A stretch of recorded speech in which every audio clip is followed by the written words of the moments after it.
Well, hello again. You're watching Brian Northmore Photography. It's my mission to inspire the photographic community by passing on my knowledge, passion and skills. I'm a photographic judge, lecturer, educator and workshop leader based in the United Kingdom. You can subscribe anytime. Hit the button or watermark and don't forget the bell icon for those important updates. And please don't forget to comment. But most of all, enjoy the video.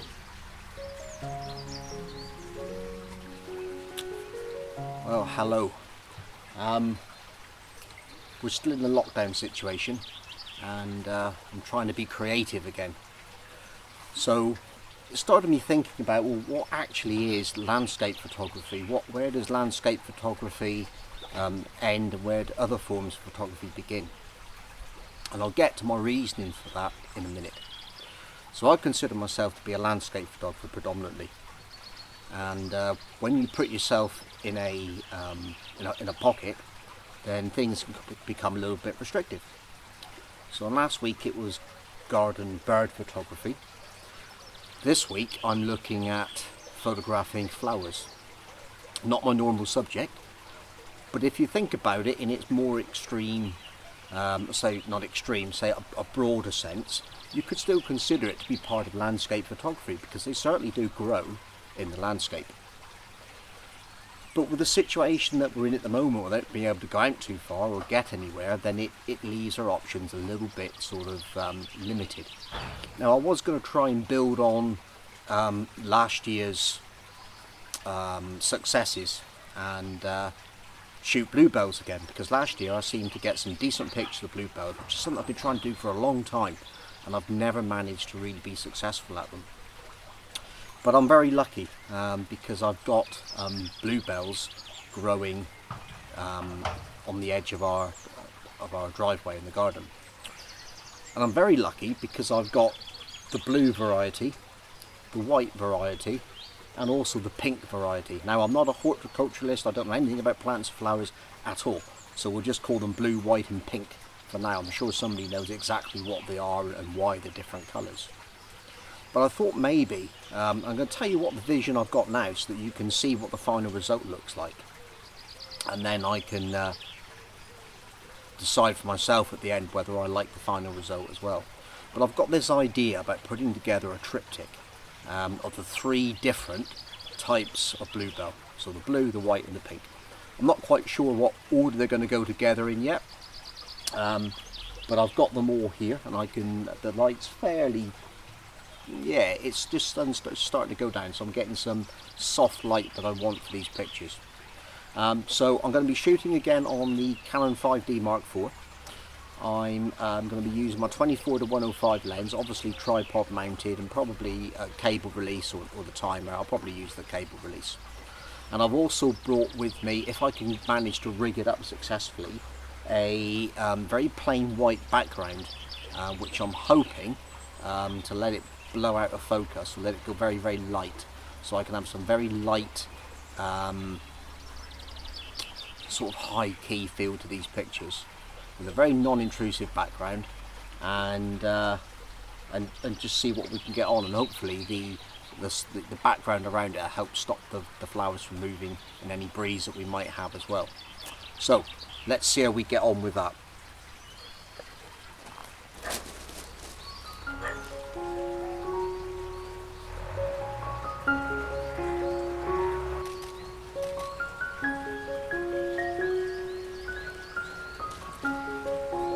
Okay, so let's get you guys down here with me so I can show you what I've been doing.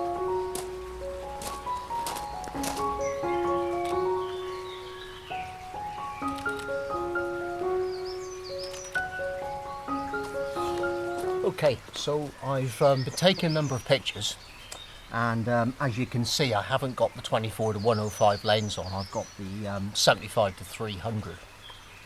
The reason I did that is that the 75-300 has in fact got a macro setting. It's not true macro, it's more like a close-up setting really. What it allows me to do is get that little bit further back from my subject and zoom right in at 300mm, and it sends the background even more out of focus than I was getting with the 24-105. So that's working really quite well. I've been taking some pictures of the white bluebells there, and I wanted that really sort of light, airy feel. And as I feared, the background's actually quite dark. So when I'm trying to make it go nice and light, I'm losing the texture and the information on the bluebells themselves. So I've been shooting at about f8, which is a good spot for this lens, 13th of a second. So I'm using the cable release, and it's obviously on the tripod as well. But what I'm going to do next, I'm going to try and introduce a white background, and if I can do that and do a little bit of gardening, then with a bit of luck we can get that nice white airy feel. So let's just see how that works. So bear with me for a minute and we'll give that a go.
Well, that's actually working quite well. I am getting that nice white background.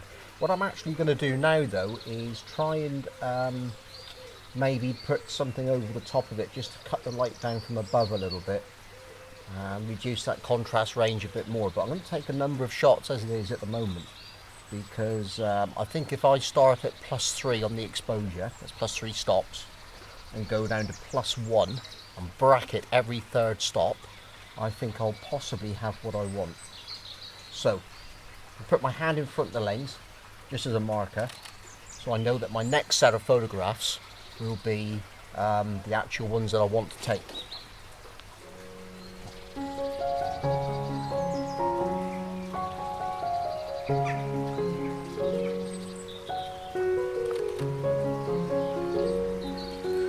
Okay, so that's a full set of them taken.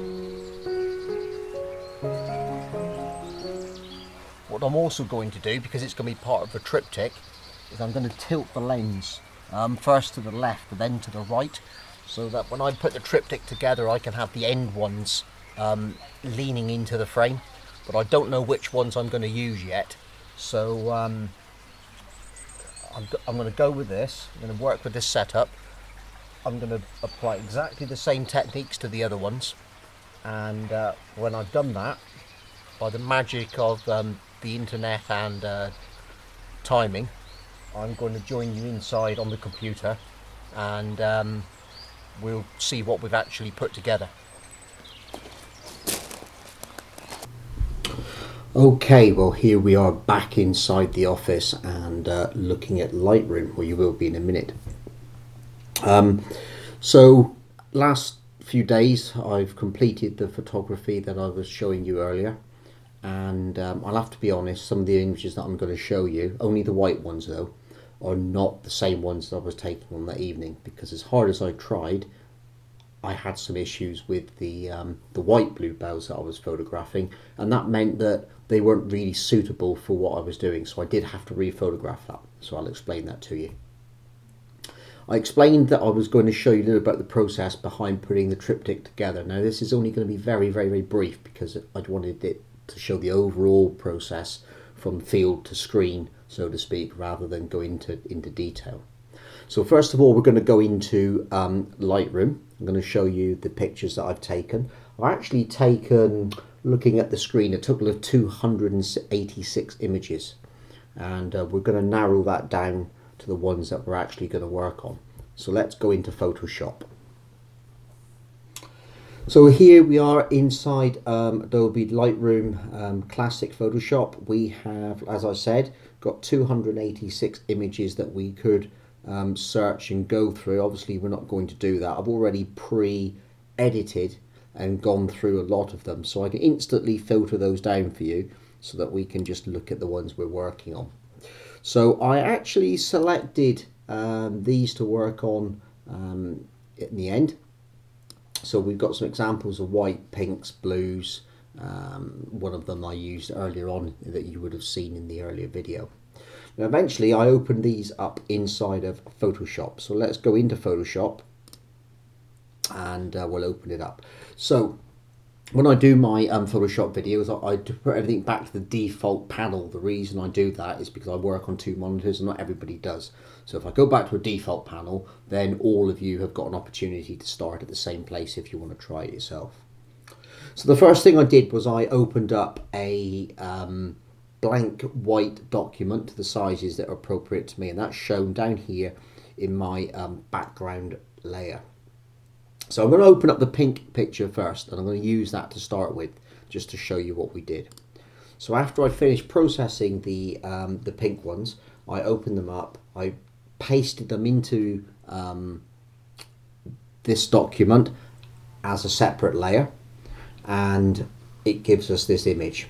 So obviously I did a little bit more work on it. I cropped them all down to 5x4, and I also put a black border around them just so that I could show you what they were. I was relatively pleased with the pink ones. They came out really well, and I didn't really have an issue with it. But I'm going to leave the white ones to last, just so that I can show you what issues I had with the white ones.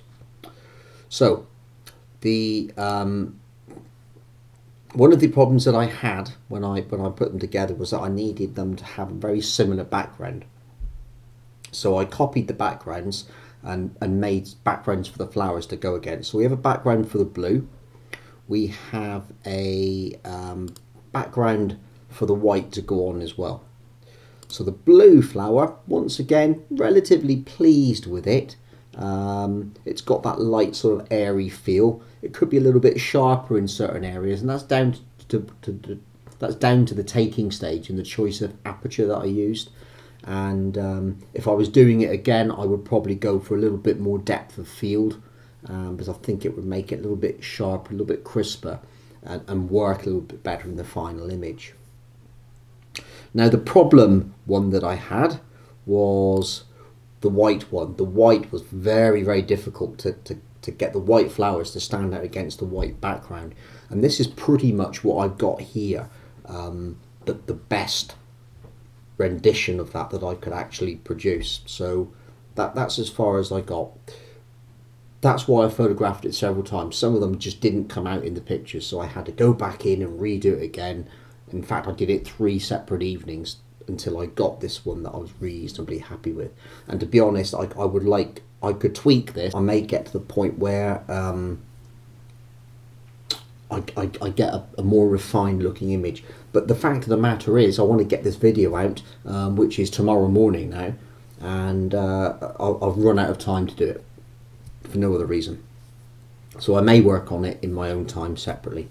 The final thing that I did, just to give it a little bit of something else, was I put a little title down the bottom using a fancy sort of font and called it Bluebell's Variations on the Theme.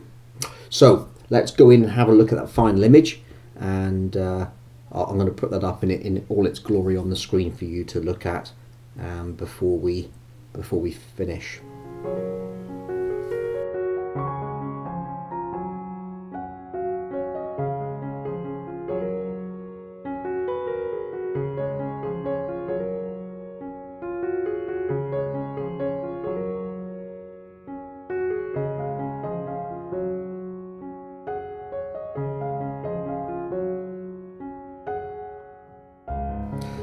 Well, okay, so I hope you all enjoyed the video.